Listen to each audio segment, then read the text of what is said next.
couldn't tell by the name of the video, tactical combat knife. Pretty simple build. Okay, it wasn't really simple. This actually took a little more work than I intended, but the steel was a lot thinner. I'm used to using chunky leaf springs to make stuff, and this is actually like 3/16 1095 carbon steel, so it's pretty cool. Now, I've worked with it a little bit, but never anything too fancy. I guess I wouldn't necessarily call this fancy. It's a combat knife, but fancier than most stuff I make. So anyway, I'm getting pretty good at putting the folders in it. I just got in the face by a leaf. It's too early in the season for that. At least as of filming, you're watching this in like December.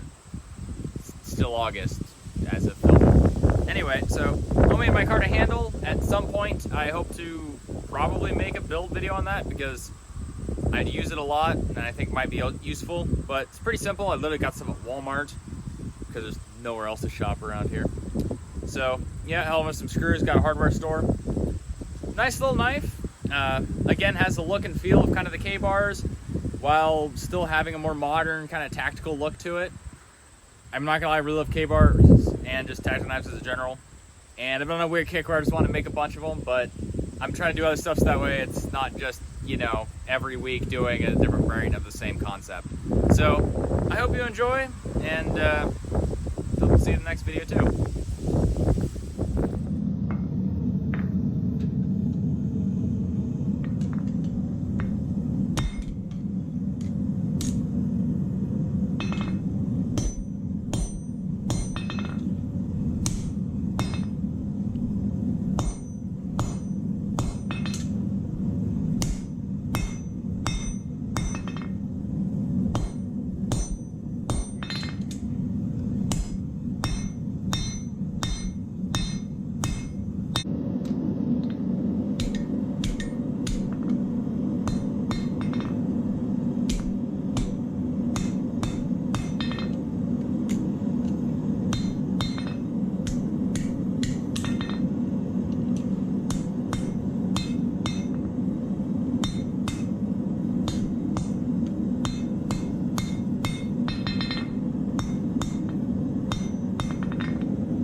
Okay, so I got this nice and forged out. Wasn't prepared for it. Usually I'm used to just using chunks of leaf spring, but this time I actually got some actual 1095 steel. So, yeah, I ended up with way more than I needed to. That's why it has a weird cutoff at the end, which I'm going to have to take it on grinder cut, of course. Give it a bit of shape, make the handle everything I need it to be. It's a little smaller than I intended. Like, I want something a bit bigger, but it's still roughly the same size as an actual combat knife, so I guess it'll have to work. So first thing I'm going to do is take my angle grinder and kind of cut along where, let's see where to focus. There it goes. Where I've got it kind of marked out. There's more of a rough outline than where it actually is going to be, but it'll have to do. So yeah, I'm going to start cutting, grinding, do whatever I have to. Of course, get the bevels ground in and put a blood groove, I guess, on it. I don't know if this would be called a blood groove or a fuller. I guess it kind of depends, but anyway.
Okay, so, damn, that's like so much clearer.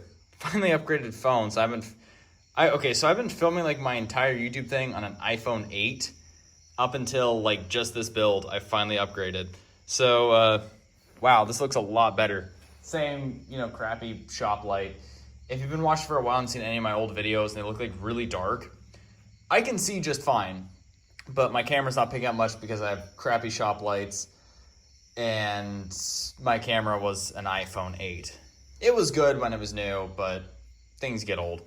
And anyway, I'm rambling. It's late. I should be in bed by now because I got to work in the morning. But anyway, I'm still not done. But I have this handle scales, homemade micarta. I might do a video on how I make that stuff at some point. It's like super cheap compared to what you'd be buying this stuff on Amazon. So got my holes drilled 1/4 inch. That fits the stainless steel tube. It'll focus on that. There it goes. And this will basically be, I'll thread that out once it's glued in and everything's sanded to shape and just put some screws on it to finish up the look. So what I'm gonna do now is I'm gonna go and glue these together. That's focusing a little bit. Still a little grainy, but I guess a lot more visible than it used to be. Maybe my phone camera's dirty. Okay, it's probably dirty. I'll fix it before, get to the next clip. But anyway, I'm gonna glue these on and then get back to you when I finish up the handle. I got this glued on, epoxied on, shitload of JB Weld. I don't know what people usually use. I see a lot of different stuff, but JB Weld I've always had good luck with. So I don't know why I felt necessary to mention that. It's been an off day. I'm going like 4 hours of sleep and it's after working. So yeah, long day. Anyway, so now that I got those on, I have a flap disc on my angle grinder I'm going to use to kind of shape it, or at least trim it down to where it fits the knife handle. I'll probably use my belt sander a little bit and just some hand sanding, do what I can to make it fit comfortably. And then from there, I'll just sand it down to where it has a nice pattern in it, or not pattern, a nice finish to it, so it's not all rough. Kind of be careful with the flap disc, because I've noticed it kind of melts it a little bit, but I've used older ones. This is still fairly new and rough, so it should go through it pretty easily. Hopefully, anyway.